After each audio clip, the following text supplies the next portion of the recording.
You see this face? This is the face of a man who hasn't eaten all day. A fat man who hasn't eaten all day. There's only one thing to do. Cooking montage.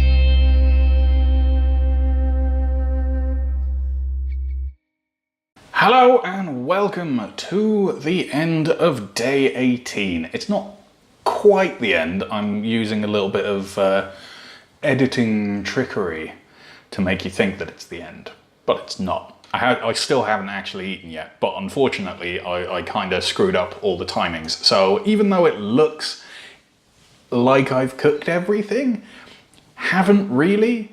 I've got another 40 minutes to go on the brown rice for my dinner tonight, which is the wonderful looking chili that you saw in the intro. I have cooked it down, reduced it.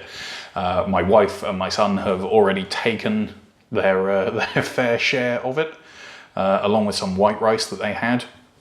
I'm trying to stick to, you know, brown and whole grains and things like that now. So I put in a little bit more cayenne and chili spice and garlic and stuff like that after they'd taken what they wanted. Today I made the pico, as you can see from the image. I filled the entire jar and still had a bunch left over. I made 15 tomatoes worth of pico, so that should hopefully do me for a while. I mean, I did have to like really squash everything down in the jar as well to try and get in as much as I did, and I still had more than enough left over to make a salad. Yeah, I really meant to eat lunch today. I really did. And things just happened and got in the way. I think I ended up doing, what did I end up doing? I ended up doing dishes instead and then putting Rowan down for a sleep, and like I managed to get away after about 20 minutes.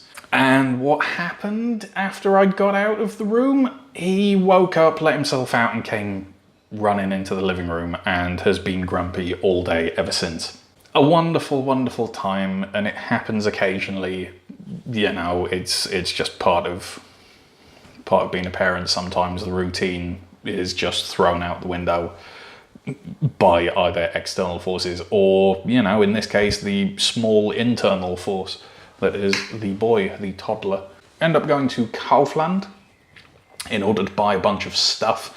We end up getting a ridiculous amount of salads and beans and cans of tomatoes and all sorts of things. So everything looks wonderful. The salad drawer is ridiculously full, and that's mostly going to be my use, but probably the wife as well. So we very nearly had a very, very different opening sequence, by the way. So we got the train from Ostkreuz, which is like the big main station that's sort of nearby, and we rode up to Betriebsbahnhof Rummelsberg, which is it's just like a little like out of the way train station, but it's got an elevator, a lift that takes you up and then sideways and then down in a giant N sort of shape.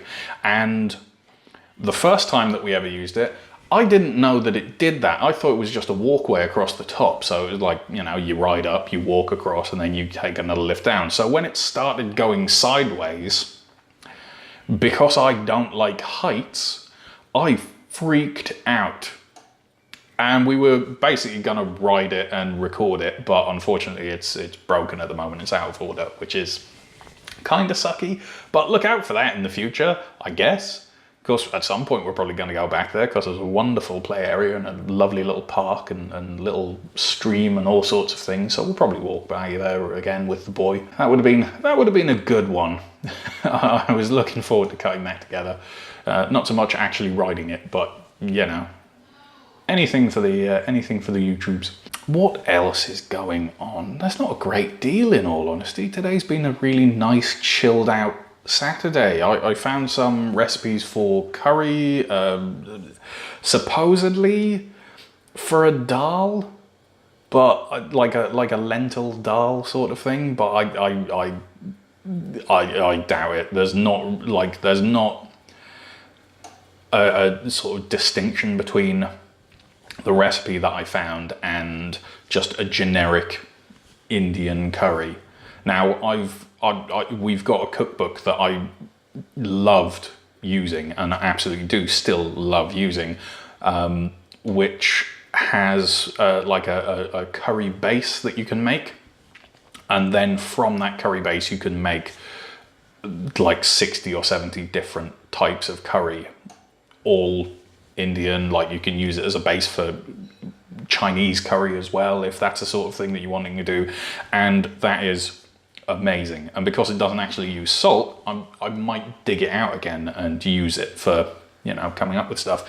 But this was more just like, here is a generic base of curry using curry spice, as opposed to, you know, like here's X amount of cumin and here's X amount of oregano and this and that and the other, oregano. It's oregano, but Americans call it oregano. And I still don't understand why. It's like aluminium and aluminum. You know, like you guys are weird. Anyway, woo! That jumped. Hey! Rice says it's only got 8 minutes left. It just jumped from like 36. I suppose it must be like quick brown rice. I don't even know if that's a thing. Awesome. Ah. Yes, I'm looking forward to eating. So I'm probably going to cut this. Well, I have to cut this short anyway. YouTube only allows me to put videos up that are like 15 minutes long or less. So that's why everything's like 14.5 minutes or 14:56 or, you know, 7 minutes or 6 minutes or whatever it happens to be on each separate day. Obviously, it depends on how much I waffle on as well. There's probably a bit of this that needs cutting out too. I think we're all set, in all honesty. I'm gonna splice in some pictures of the food and that sort of thing, if I haven't already put them in the intro. So I'm literally following to the T what it says in Maximum Weight Loss and Starch Solution for, you know, what your plate should look like. It should be 50% your starch, 50% green vegetables and you know, like raw vegetables that you can just shovel in and eat that side first, eat the other side after, and something to make it taste nice. I think the only exception is like potatoes because, well, you know, you can shovel in as much potato as you like and well, we all know how that goes, don't we? Yeah. Oh yeah, by the way, I found the microphone. It was under the sofa. The sofa that I've looked under 3 times in the last 3 days, 4 times in the last 3 days, something like that.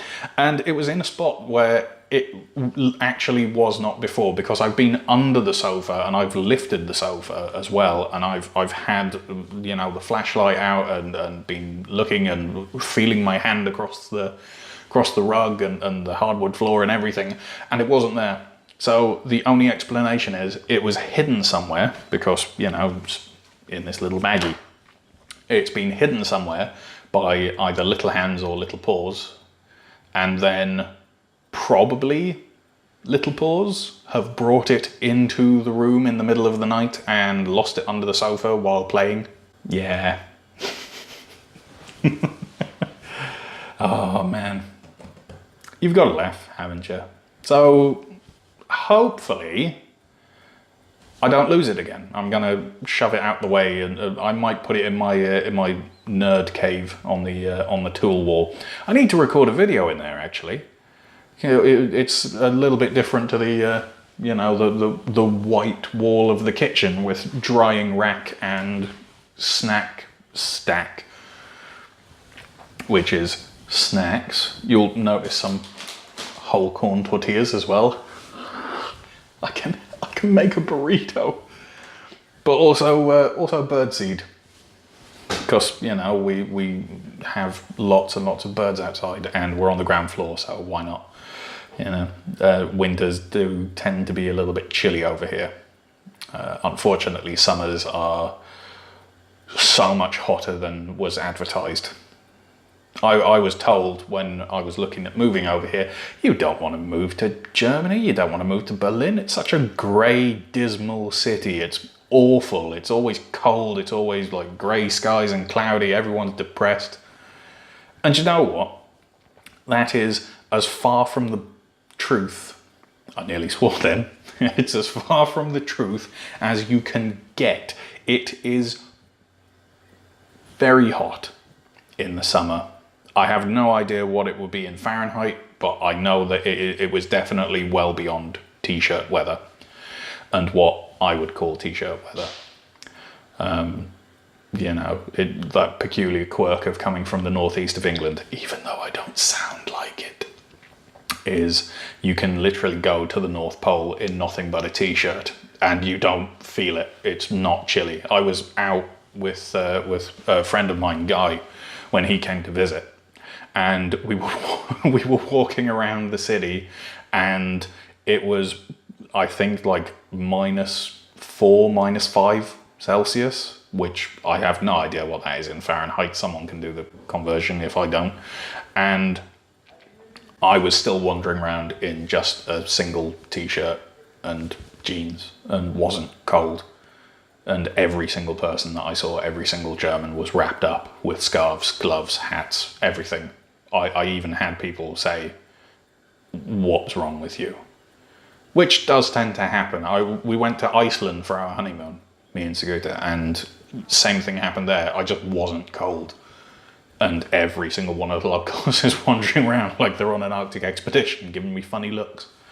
Which, I don't know, could be any number of reasons for the funny looks. Let's be completely honest here.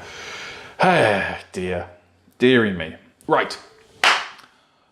There's only 3 more minutes left on the race. 2 minutes left on the race. There's only 2 minutes left on the race. So I am going to call the video here. I'm going to cut it out. And I'm going to speak to you tomorrow. And hopefully at that point I'll have, you know, gone through like lunch and dinner and normal sorts of things. So thank you very much for joining me, and I shall see you next time. See you at the end of tomorrow. Bye bye.